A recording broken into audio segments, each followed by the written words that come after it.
Hello, everyone. Welcome to Conversations from the Alcove. My name is Caridad Svich. I'm a playwright, and I'm also the artistic director of new play development at the Lucille Lortel Theater.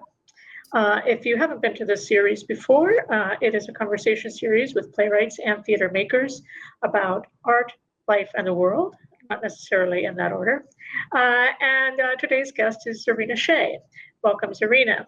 I'm going to start with a brief audio description of myself, and I'll introduce Zarina to you, and then we'll have a conversation. So I am a fair-skinned person with a brownish goldish hair. I have it up today. I have bangs. They're very, very messy today. I don't know what happened.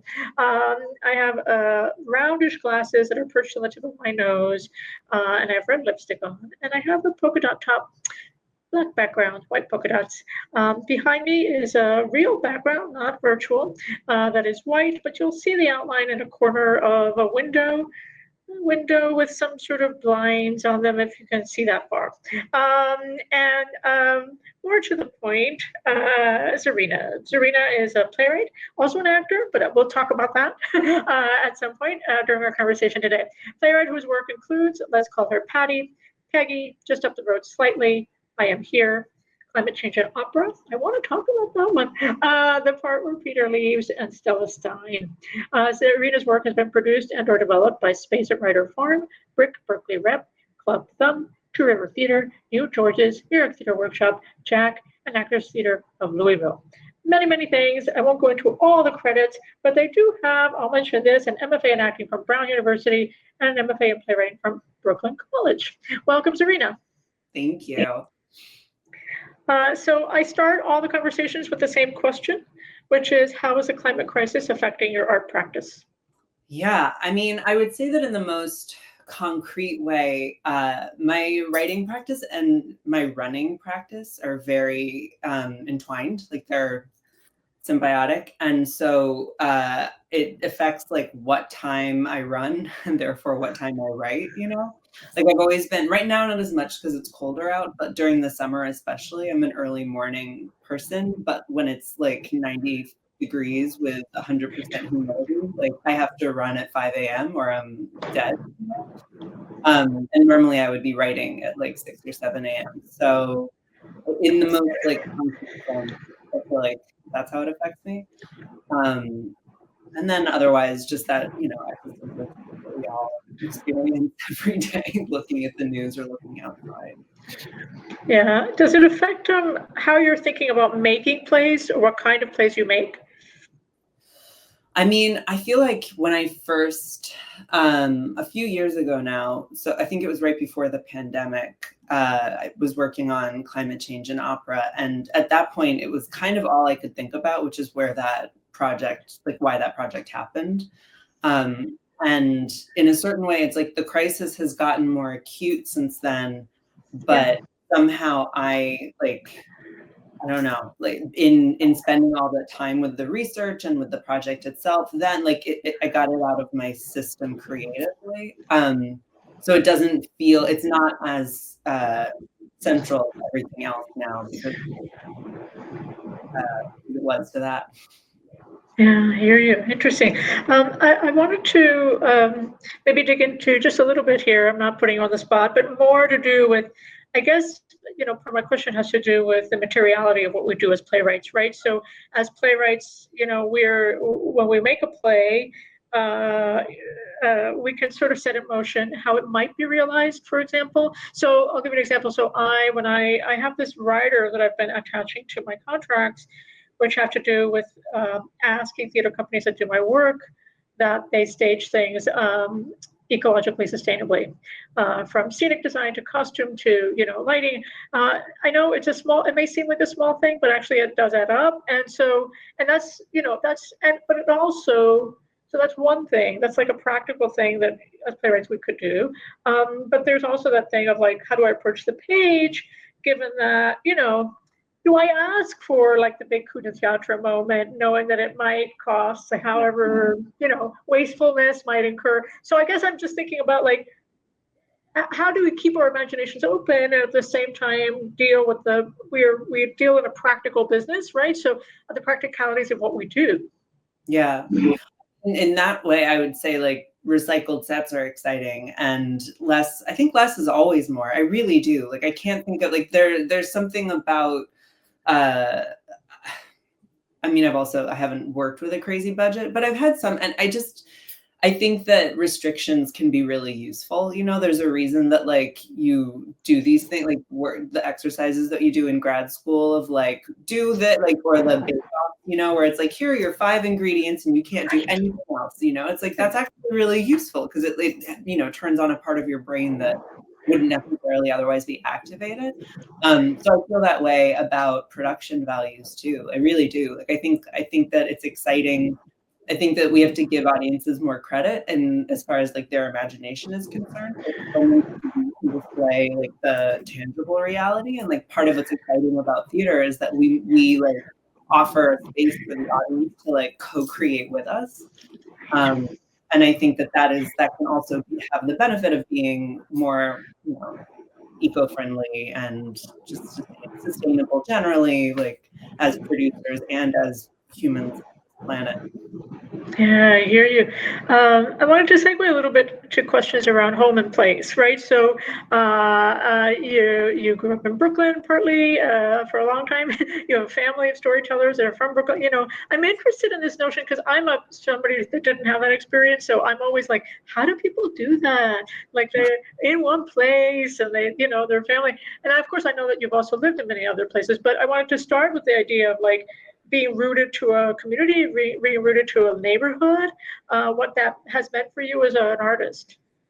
Yeah, I can't claim to be rooted to a community as far as like childhood is concerned, but Mm-hmm. I've been, you know, my grandfather grew up here. He was first generation. I was born in Syracuse, but then we came here when I was 2, you know, like my parents came back. So I left for 10 years. Like you said, like I like moved around the world for a while because New York needed to be a choice. Like it needed to not just be a default. A lot of the people that I grew up with, like they never left because it's New York. Like, why would you leave, you know? But I just like, my line back then used to be like, it's still a provincialism, you know, and like just because it's not blueberry pie, like just because it's like a much more potentially, I mean, to some eyes, maybe like more exotic pie, it's still the same fucking pie that we're all eating, you know? And like, I just wanted to go and make sure that this was a choice and like have experience as many other perspectives as possible.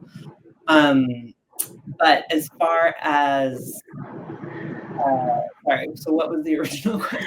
Yeah, I was just thinking about like how place informs your work as a writer, right? So if like, do you I mean, some writers are like, I'll give an example. Like, you know, I'm thinking of, you know, my hometown in Texas, and I write from that place even if I don't live there, for example. So there are people that sort of use the where of where they're from or where they feel most connected to affect their work. Yeah. I mean, that's inevitable, 100%. And it does come up sometimes I come up against things in projects or where people are like, okay, but we need to expand the perspective a little bit. Like not everybody has this, like shares the urban take, and like this needs to be accessible to like a different perspective. And I totally get that. But yes, this is what I know best, and this is what I speak, and it's all voice, right? So, I mean, to that, like my grandfather left Brooklyn. He went to Manhattan, and when I got out of grad school and was looking at apartments in Crown Heights where he'd grown up, he was like, he was so confused. He was completely mystified. He's like, I've worked my ass off to not be there. Like, what are you talking about? You know? So that like there's that, but especially he passed away a few years ago, and he was like a big, you know, huge influence, like enormous source of love in my childhood. And I found that his rhythms and like his vowels, like the sounds that he makes, those are what I identify as home, you know. And it's sort of actually so there's like not to go there, but this president that we have, like of all of the terrible things, like one of them is I'm like, you're like corrupting my safe vowels. You know what I mean? Like the sounds are the most potent to me. Like you're just like viewing them everywhere, you know. But I feel like that those sounds and the rhythms, and that's that like I hear that anywhere in the world, and I feel like So it's in everything I write. Yeah. So it's like there's an oral connection as opposed to a visual. Yeah. Yeah.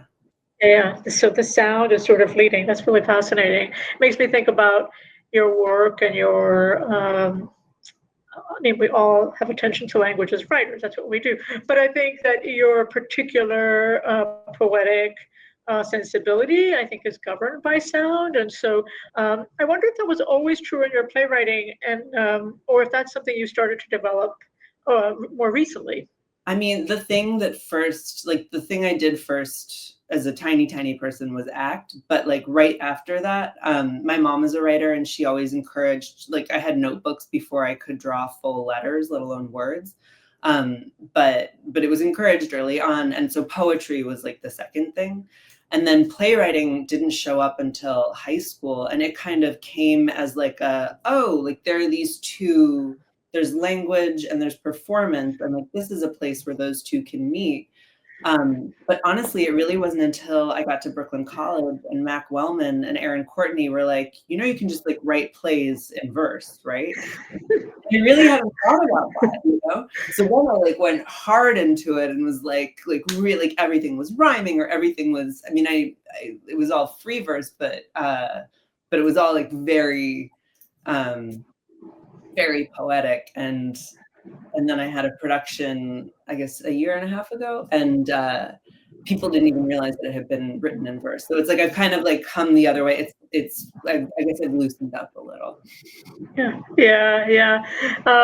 Did the move to playwriting? So this is interesting. I also came to playwriting through poetry, and I think a lot of people tend to, because at some point, they have a very strong root connection, right, as forms, but you're also an actor. So I wonder how the acting kind of impact, like, were you one of those people that are like, I'm acting, I want to write parts for myself? Or were you more like, no, didn't come out of that? No, not at all. I like totally didn't get that. And it's literally only in the last 6 months that started to occur to me. My agent gave me a prompt recently and was like, you should do that for yourself. Like, write this for yourself. And I was like, oh shit. Okay, and then I did, and it's like very exciting. We'll see what happens, but it felt really right, and I mean, so no, I was not one of those actors who was like, I need to write for myself. I'm in grad school. I went to acting school first, honestly, because I wanted to like figure out how to stand up straight, and I knew that writing was something that one way or another I felt like I'd figure it out on my own, but acting was just, I couldn't figure it out on my own. I needed like an external eye. And I felt like being a writer was like my dirty little secret while I was in acting school. And then I started to come out of the closet with it. And then by the end, the highlight of my MFA at Brown was that they included me in Eric N. was the head of the playwriting program at the time, and I had a play in there writing this live like MFA, writing festival, and that was like, it was the best. It was awesome. Hey, and I was like, okay, I write too. I write. Yeah, the writing sort of surfaced, right, or was made visible. Super cool. I wanted to sort of go into a little bit, sort of circle back a little bit. I know you mentioned you travel around a lot when you were growing up, and I have here from your bio, South Africa, Louisville, Providence. Okay, so I mean, these are all very different places, obviously. So how did these places impact you, or maybe more like, how have they affected your perspective as a writer? Because when I think of your work, I do think of like a very, how shall I put it, outward looking kind of quality to the writing, and so as opposed to inward looking, even if the plays deal with interiority, and so so I wonder if that was impacted by your travels, or if that's just accidental in your work. No, I think definitely impacted. So I was in New York until college, and then I left. I went to Chicago, which doesn't sound far away, but like it was a different land, like my friends from high school would come visit. I had one friend from high school visit, and she was like, Rena, it's like an actual city, I was like, yeah. It was the culture shock was dramatic. And then a friend of mine there, and then I basically was away for 10 years. Like a friend of mine there introduced, she was from South Africa. So I went down to Joburg and was there off and on for a few years, and then came back, auditioned for grad school, went to Brown. Oh, I did the Actors Theater of Louisville's apprenticeship for a year. Like that's why I was and then Providence. And then at that point was like, okay, fine. Like now I'm ready to go. But I think that for a while, especially with South Africa, and I traveled a lot in that region, and everybody in my life was in public health and working in local nonprofits. So that was like very much the perspective that I was immersed in. And I think that the impact on my work for a while was like probably tiresomely pedantic. Like I just really, I came home and was like, no one gets it. I mean, I think kind of a classic early, a little bit of like a post-adolescent, like, guys, this is real. But I felt like I had to like spread the good word of like, there's this whole world down here, and like, I wanted to bring it to my native terrain. But I've backed off of that a bit in recent years. But it's interesting to me that you say that the perspective, or that the work seems outward, because I think that yeah, I mean, definitely, like there's no end to the fascination. Yeah, and I feel like at a time, certainly in the U.S., where there's an emphasis on inward prescribed borders, et cetera, narrowness of point of view, that anything we can do to counter that is I think important, because we are in the world, and of course, and I think this is sort of funny about the U.S. is that I think that historically there's also been this kind of like, we are in the world, we impact, like our actions impact everyone else. I mean, in a myriad of ways. And at the same time, there's this, but we're different, we're separate, and I think this is the paradox, one of the many paradoxes of the US as a country, and why I think as writers, sometimes people say or talk about like, it's something I've been thinking about a little bit, but the notion of being a US writer, for example, and it's like, it's true in a way, like you can't escape the fact that this is part of the ethos here.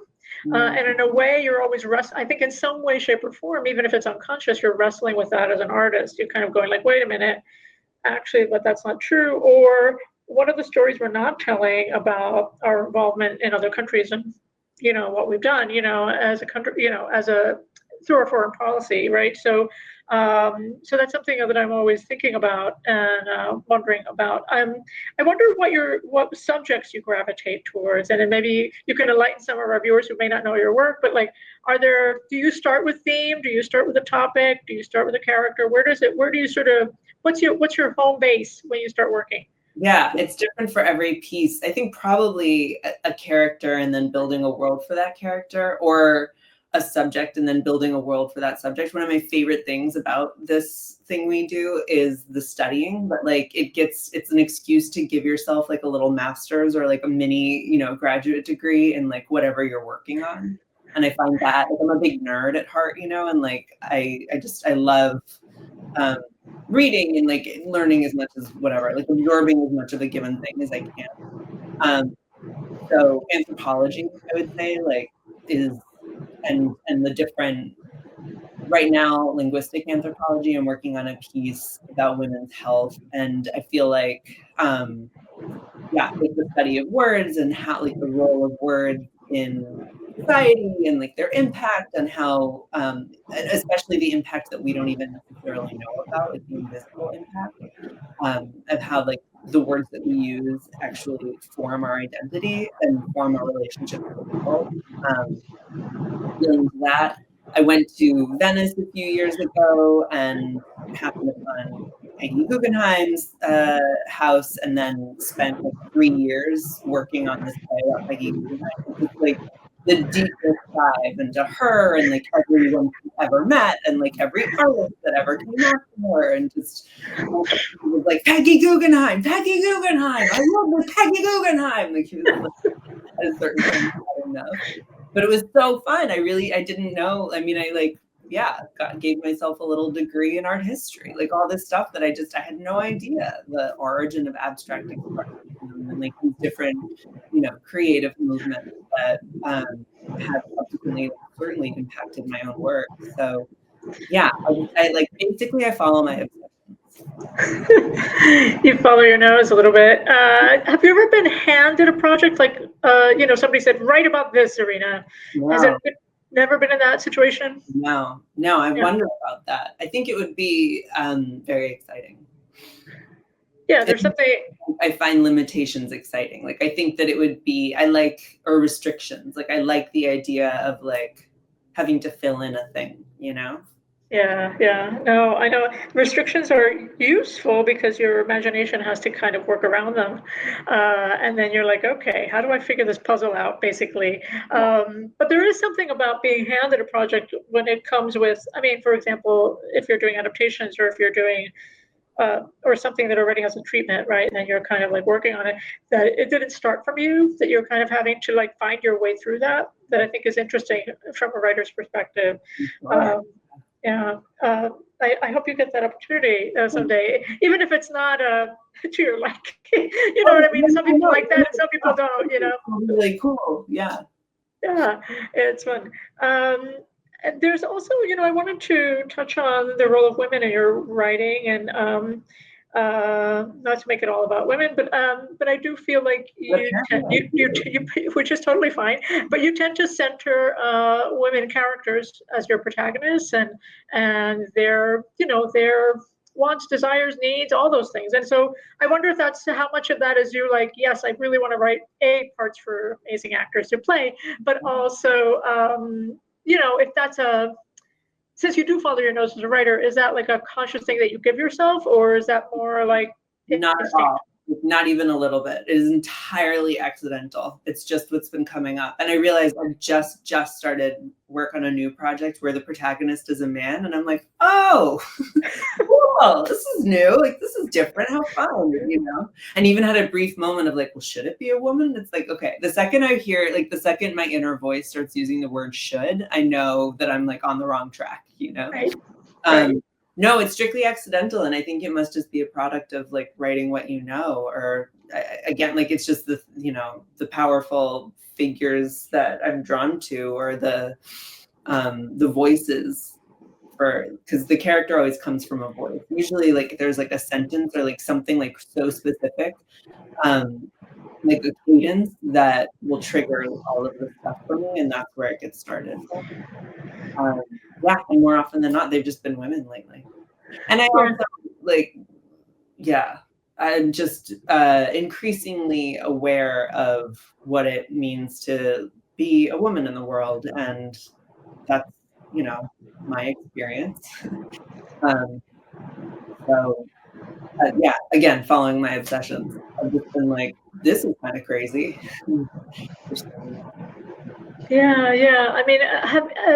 To that end, again, not knowing your process, but I wonder, like, have you ever thought, oh, I'd love to have, even if it's like dream casting, do you go like, if so-and-so were my play, this is the kind of play I would make for them? Does that ever cross your mind as a writer? Not at the beginning. I'd say like the earliest is halfway through. And then like once it's clear like who this character is, even if I haven't fully written her yet, like for sure there's the idea of, oh, exciting opportunity. Because also the women I write are never under the age of 40, apparently, seemingly. I don't know. I guess like there's a few mid-30s, but like for the most part, it's women who historically don't get roles. So yes, right. For sure. But that's like a happy byproduct. I can't pretend that that's what I'm writing towards. It's more just, oh, cool. Like here's an exciting opportunity. This population. Yeah, and it's also actors who find themselves, for many reasons, in the world of casting, but who suddenly it's like, oh, they're doing a lot of roles, and then suddenly there are no roles, Yeah. and then they have to wait like 10 years before there are roles again. And it's like a terrible, it's just a terrible, uh, well, it's just about the blinkered nature of our industry, but it just makes me sad, right? Because I think, these are amazing artists and they should be having opportunities, and why aren't they? Totally. I was always told at acting school that I would have to wait until middle age until I was going to get cast, because like in the grad school world, I was always like the mother or the whore, like that was,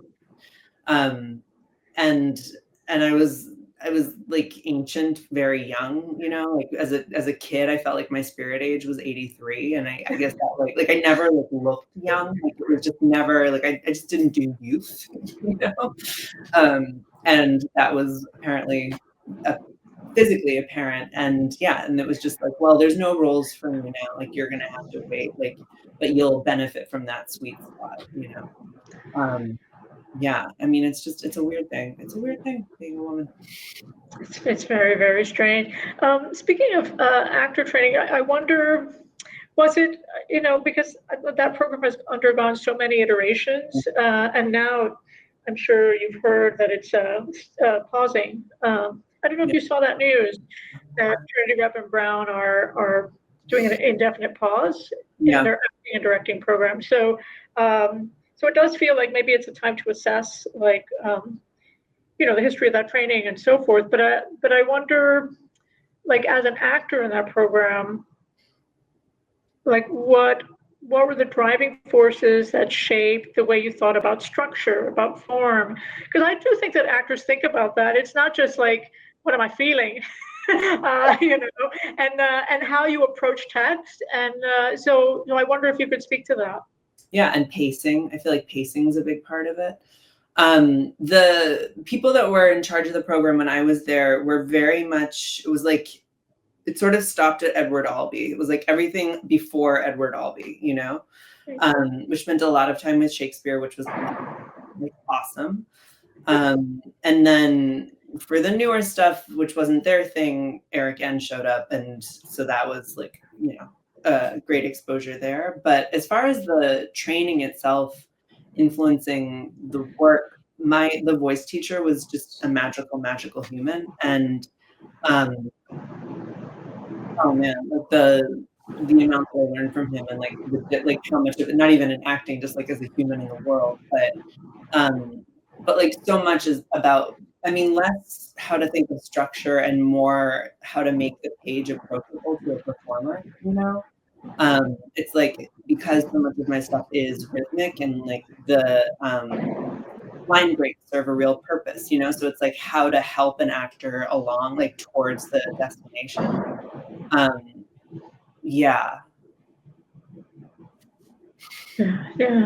Shape and form, and style. I wonder if aspects of style sort of entered that discussion. I mean, it's something that actors deal with all the time, but sometimes when I talk to actors who then are writers as well, there's I'm not saying that goes away, but there's sometimes like, oh, right, you could be thinking about, is this a farce? Is this, you know what I mean? Like thinking about like forms of drama that sort of, that you can lean on as a writer.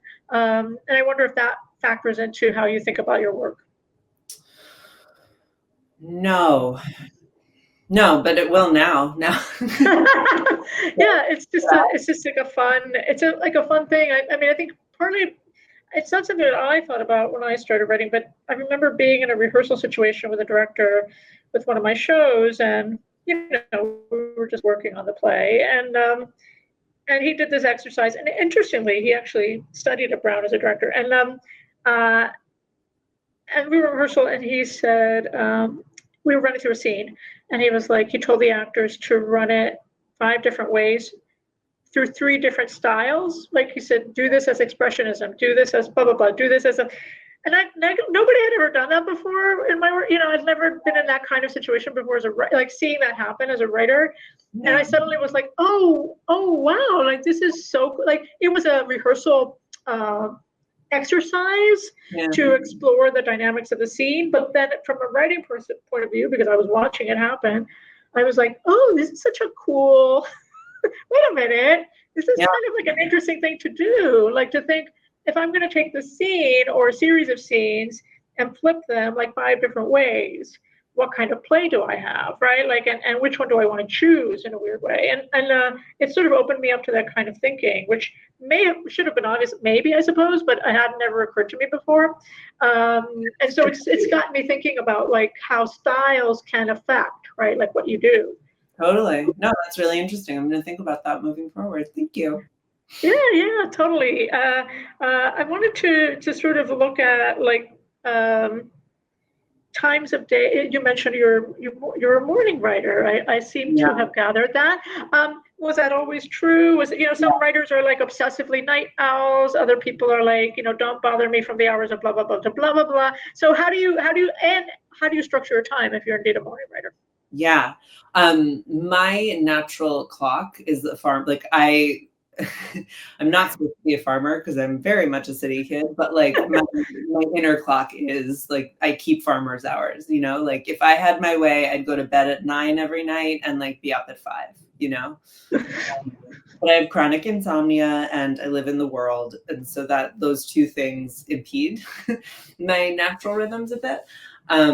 But the older I get, the more I'm like trying to just honor the natural rhythm and not like fight it so much, because it's just the most productive as far as like getting sleep and getting work done is concerned. But like even when I was a little kid and would go on sleepovers, I'd like wake up at 5:30 and just wait for everyone else to wake up, so yeah, I'm up really early, and well, to me it's early. I don't know. Then there's people like Eric N who are up at 4:30 writing. Right. Yeah, but no, I've never been a night owl. I've never. The circumstances under which I've written at night have been like during production and highly stressful. So, and like forced, I would never intentionally. Right. Yeah, I love, like, mornings are sacred. I don't know, they're the best. I feel like by the time it's 3:00, I've had like 4 days, It's amazing. Are you one of those writers that like shuts the door, don't bother me from these hours? Yeah. It's hard. If I'm really solid in what I'm doing, I can like open the door and say hi every now and then. But no, for the most part, it's like, do not confuse my need to pee with an invitation to tell me about things. Oh, I know. I hear you. Oh, sometimes it's so hard to get in the groove, right? And then once you have it, you can't lose it and all that stuff. And sometimes something innocuous kind of disturbs that, and then you're like done for the day. You're like, okay, totally. It stopped. So and it's no fault. So sometimes people don't do it on purpose, but it's like you're like, you know what, you ruined it.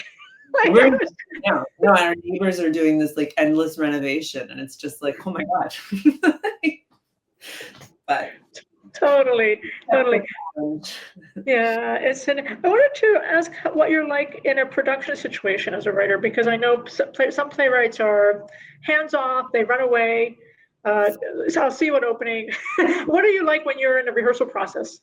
Very engaged, very involved. I can't imagine just walking away. I really can't. I think that one of the things that I'm working on the most is finding the balance between trust and hand-holding, or trust and like assertion, like not like allowing actors space to actually do their jobs without giving them not line readings, but like rhythm readings, Right. Learning to let go of the like my precious of the way that I hear it in my head. Because they're breathing life into it. So like let them have at it, but like also just being like very present and available for any questions. But I have the world in my head. So I find the designer conversations really exciting. It's like so cool that these people are they're literally invested in like making a 3-dimensional, like making what's in my head outside of my head, like bringing it outside. It's just like very exciting. And then it's not mine anymore. It's everybody's, and that's part of the process. And that, it's just so cool. Yeah. It's rehearsals are so much fun. And how do you deal with rewriting in a rehearsal process? Yeah, I mean, some things just become really obvious, right? Like if an actor is struggling with something, let's say 3 times in a row, like if it's just like not happening for them, or if they're like still like remain unclear, then like it's clear to me that it's in the work, you know? It's like, okay, like they can't, it's not on them anymore. So that's a really useful barometer. Yeah, I don't know. I feel like things just reveal themselves in the process, you know? And I'm Yeah. like, rewriting is my favorite thing. I love rewriting. You do? I do. Okay. Okay. Yeah. It's hard sometimes, though. It's like, because you have to sort of. Every time I'm like, this is it. It's never going to happen. This is the time where it's not going to happen. And then it happens, and it's like, holy shit, it happened. But it feels like, I don't know. I've never been in labor, but it feels, or like constipation. Like it feels like if there's a visceral gut feeling of like, oh, this is so horrible. And then it's so much better. And then the play is so much better for it. You know? And I just like having the acute shift in quality is like very exciting. Yeah. I remember being in a rehearsal process where not that long ago where we were doing like a run through for the designers basically to see like what we had been working on, and so and I knew the play. I thought things were fine, and then we do the run through, and I was like, oh my gosh, those 20 minutes have to go. like literally, because suddenly when I saw it in sequence, because we're working piecemeal, right? So working piecemeal, you get kind of seduced into thinking everything's fine. And then I started seeing it in sequence, and I was like, oh my God, that scene is still happening. Why is that scene still happening? We should be over there by now. And so I went like after the run, I told the director, and I said, this whole section needs to go like tonight. Like I can't. And of course, it created all this consternation in rehearsal because the actors thought it was their fault. They were like, it's me. You hated me in the scenes. And no, it has nothing to do with you. You were like doing brilliantly, but like literally the play stopped. Like it stopped, and then it kept stopping, and I was like, no, it has to move forward. And but sometimes it's those tricky negotiations of like, wonderful artists, like performers, are kind of invested their emotional life and their spiritual life into your work, and suddenly they feel like, what are you doing, right? And I said, you can use that information, it just won't be in the play. Sorry, no, just their time too. Like they've memorized so much, and now you're like rewrite. I mean, that's the part that feels cruel. Like I really, especially as someone who by the end of it, like I really struggled to like hold on to lines in the moment. It's like, I'm so sorry. Like I am so sorry, but you have helped lead me here. For of all of us, I swear. Yeah, it's just so, I mean, that's sort of the part. I remember being in a rehearsal situation with grad students on a new play, and I think they were students that weren't used to doing new work, right? So there was that thing of like the notion that you'd be like shifting things around was suddenly like, what do you mean? Because it's so different from being an actor, and you're like, here's the set text, and that's what we're doing. And so there was a lot of that. There were a lot of those discussions around, is it me? And I was like, no, it has nothing to do with you. I'm looking at the play, like I'm looking at the thing that we're making and how is it functioning, right? And that's what the playwright is both inside of it, but also we kind of are like observing the architecture of the piece, right? And trying to make sure that it's solid enough to move forward. How do you, I mean, or should I say not how, but what are your favorite things when you're working with a director? Like, what are you looking for when you're working with a director? I think that the quality that is most exciting to me is somebody who is able to make lyricism a physical reality, or like where there's like where the bodies in space become poetic in their own right. Like and I mean that as a metaphor. I don't mean they like find a way to build poetry, but like the I'm so much a language person, like a language-based writer. Like I mean, honestly, I'm not kidding when I say I went to grad school to figure out how to stand up straight. Like my body is my third, fifth language. I don't know, like I don't understand. Not I don't understand. I don't like it takes me effort to think in that way, like to think about bodies in space and like to see I can see a world and I can even see lights and I like can hear things. But as far as like physical relationships, like manifestations, it's just not, it's always, and I don't know. It's very exciting to me when that is their first language, and that is the way that they see stories, and that is the way that they like experience or think about dynamics is in like with bodies in space, which is literally what theater is. So like it's almost like I should really work out a little more, but that's like, yeah, so directors, but I guess like dance backgrounds, choreography backgrounds, like people that are able to punctuate things with a kind of lyrical physicality. Yeah, cool. That's awesome.